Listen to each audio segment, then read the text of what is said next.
शामिल करते हैं मुबारकपुर से केटीवी न्यूज़ के नुमाइंदे मलिक अंसर खरवाला की रिपोर्ट के मुताबिक आल पाकिस्तान खरवाला इत्तेहाद ग्रुप मुजफ्फरगढ़ से मसूशा यूनिट और पानगढ़ यूनिट के वफद हेड ऑफिस आल पाकिस्तान खरवाला इत्तेहाद ग्रुप बहावलपुर अड्डा ज़ाहिर पीर तशरीफ ले आए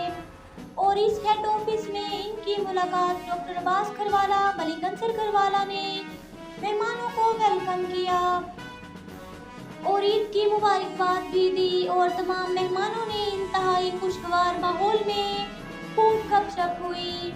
और आल पाकिस्तान खरवाला इत्तेहाद ग्रुप के तमाम मेंबरान के काम पर नजरसानी भी की गई और तमाम मेंबरान का मुस्बत रवैये की और अच्छे इखलाक और आपस में भाईचारे के दर्ज की तारीफ की गई।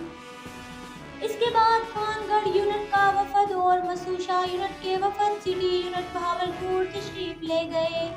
वहां पर बहावलपुर सिटी में मलिक अल्ताफ खरवाला मलिक इजाज कादिर ने मेहमानों को